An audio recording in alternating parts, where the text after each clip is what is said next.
మంచి చల్లని వాతావరణాన్ని అయితే ఇచ్చి ఉన్నారు. ప్రస్తుతం టైం 11 దాటి. ఈ మేఘస్తంభమై రాత్రికి కూడా మనకి ఎండ తక్కువగా ఉండి పగలు ఈ యొక్క ప్రాంతంలో, అడవి ప్రాంతంలో మంచిగా ఉండాలని చెప్పి ఆ ప్రార్థన దేవుని చిత్తం. చూద్దాం. ఇవన్నీ కూడా ఒకే ఒక చెట్టు, ఈ చుట్టుపక్కల కూడా ఏ చెట్టు లేదు, ఒకటే ఒక చెట్టు.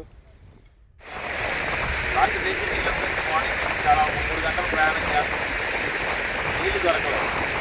వచ్చి అక్కడ వాటర్ కనిపిస్తుంది, కానీ దేవుడు ఒక అద్భుతం. ఆ రోజు మోసే గారికి ఎడారిలో కూడా నీటి గుడ్డలు ఇచ్చారంటే మనం నమ్మలేదు, కానీ ఎక్కడా లేదు. ఇక్కడ మాత్రమే నీళ్ళు ఊట వస్తుంది. చిన్న కాలం మాకు చాలా బాగున్నాయి, నీళ్ళు కూడా ఫ్రెష్గా ఉన్నాయి.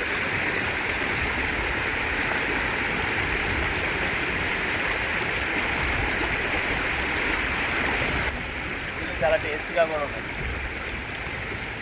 చిన్న కాలం ఇక్కడ వరకు ఈ బండల్లోంచి ఇక్కడికి దగ్గరికి ఈ బండల్లోంచి వస్తున్నాయి. ఈ కొండ మొత్తం మిగతా అంతా కూడా కొండ అన్నీ కూడా ప్రతి విషయంలో కూడా దేవుడు భోజనాలు వండుకోవడానికి అన్నిటికీ కూడా నీళ్ళు లేవనే బాధపడతా ఉన్నాం. నీళ్ళ కోసం వెళ్ళాలంటే దాదాపు 10 కిలోమీటర్ల ప్రయాణం చేయాలి వెనక్కి. అన్ని కిలోమీటర్లు వెళ్ళకుండా దేవుడు ఈ యొక్క గుట్టల్లో నీళ్ళు ఇచ్చాడు. ఈ కాలువ వరకు చాలా పడుతుంది. ఈ ఊట ఎక్కడి నుంచి వచ్చిందో తెలియదు. ఈ ఊట ఎక్కడి నుంచి వచ్చిందో తెలియదు, కానీ దేవుడు ఆ రోజు ఆది కాలంలో మోషే గారికి ఏ విధంగా బండ నుండి ఆ యొక్క నీటి బుగ్గలను ఉక్కించాడో అదేవిధంగా ఈరోజు సేవకుడు చేసిన ప్రార్థనను బట్టి మోషే సల్మాన్కి కూడా అదే వరం ఇచ్చింది.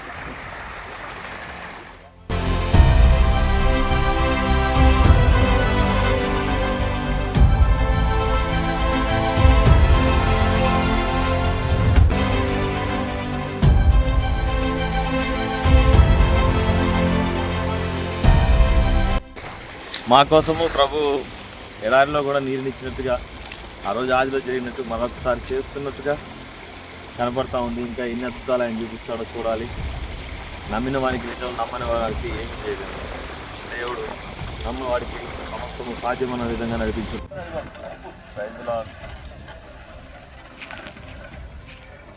రాత్రి అవుతుంది, సాయంత్రము ఈ కొండ ప్రాంతం, అడవి ప్రాంతంలో భోజనాలు సిద్ధపరుచుకుంటారు.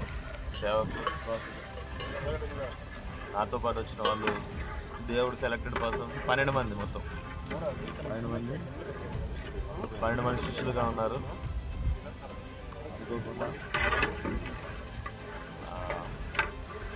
నైట్ అయిన తర్వాత నిన్న రాత్రి పొజిషన్, ఈరోజు రాత్రి పొజిషన్ మీకు కాసేపట్ల తర్వాత మళ్ళీ వీడియోలో అప్లోడ్ చేస్తాను.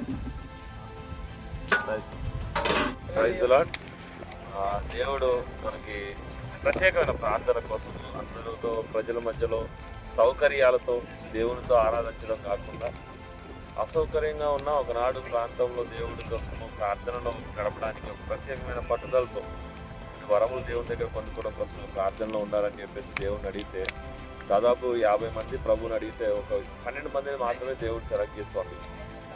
నిన్న రాత్రి మేము ఎలా ఉన్నాము, ఉన్న ప్రస్తుతం ఈ ప్రాంతం ఒకసారి మీరు చుట్టూ చూసినట్లయితే చలిమంట కూడా ఇంత పెద్దగా వేయడానికి కారణం ఏంటి అంటే మేము రాత్రి కొంచెం నక్కలతో బాధలు పడాల్సి వచ్చింది. నక్కలు అడవి ప్రాంతం అయ్యేసరికి నక్కలు కొద్దిగా ఇబ్బంది పెట్టాయి. నక్కలతో కొంచెం ఇబ్బంది పడాల్సి వచ్చింది. వేరే అడవి జంతువులతో కొంచెం ఇబ్బంది పడాల్సి వచ్చింది. ఇప్పుడు ఈ ప్రాంతంలో ఈరోజు ఇందుకే కొంచెం పంట పెద్దగా ఉంచడం జరిగింది. అది చూడండి, చుట్టూ ప్రాంతం అటువైపు చూసినట్టు చుట్టూ ఆ ప్రాంతము చాలా నిర్మానుష్యమైన ప్రాంతము. ఏమి కనబడడానికి ఏమీ లేదు, అవకాశం లేదు.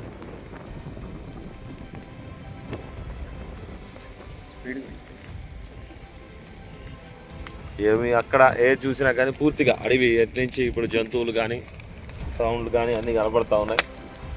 మేము సహోదరులందరూ కూడా ఎందుకు పెద్ద మంటలు వేసుకోవడం ఉన్న దాంట్లో దేవుడు ఆనాడు ఆ కాలంలో మాట్లాడినట్టుగా ప్రభు మాతో కూడా మరలా ఆయన ఇష్టపడి దేవుని దర్శన రీతిగా కళల రీతిగా మాట్లాడే విధంగా ప్రార్థనలో ఉండాలి. మా కోసం మీరు కూడా ప్రార్థన చేయండి. ఈ యొక్క 2వ రోజు రాత్రి జంతువుల సమస్య లేకుండా ఈజీగా సంతోషంగా ఉండాలి అని చెప్పేసి అనుకుంటాం. రాత్రి చలి, జంతువులు, అన్ని రకాల బాధలు కష్టమైంది, చాలా కష్టమైంది. రాత్రి ఇబ్బంది అయింది. ఇది 2వ రోజు రాత్రి.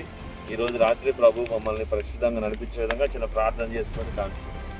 మహాపరిశుద్ధ తండ్రి గొప్ప దేవ యేసయ్య రాజు గజ ప్రభు ప్రవర్తనయ్య మీ యొక్క పరిశుద్ధాత్మతో మమ్మల్ని నడిపించి ఈ యొక్క కార్యంలో ప్రవర్తన మేము జయకరంగా ఆయన పరిశుద్ధత కొరకు ప్రవర్తన పరిశుద్ధత నడవడానికి గెలవడానికి ఎన్నో వరములు ప్రవర్తన వ్యాధుల పైన రోగముల పైన నాయన దుఃఖముల పైన వాటన్నిటి మీద కూడా జయముతో మనం చేస్తున్న ప్రతి ప్రార్థన సఫలపడడానికి మాకు ఒక అవకాశం ఇచ్చి ప్రవర్తన బలపరచమని సౌకర్యాలు సౌలభ్యాల కోసం కాదు కానీ ప్రభు పరిచర్య అది ఎంత కఠినమైన పరిచర్య అయినా చేయాలని ఆశలో ప్రభు ఉంటుండగా ఈ ప్రాంతంలో మనం దీవించి బలపరిచి ఏస్తున్నాము అడుగుతున్నాము తండ్రి ఆమేన్.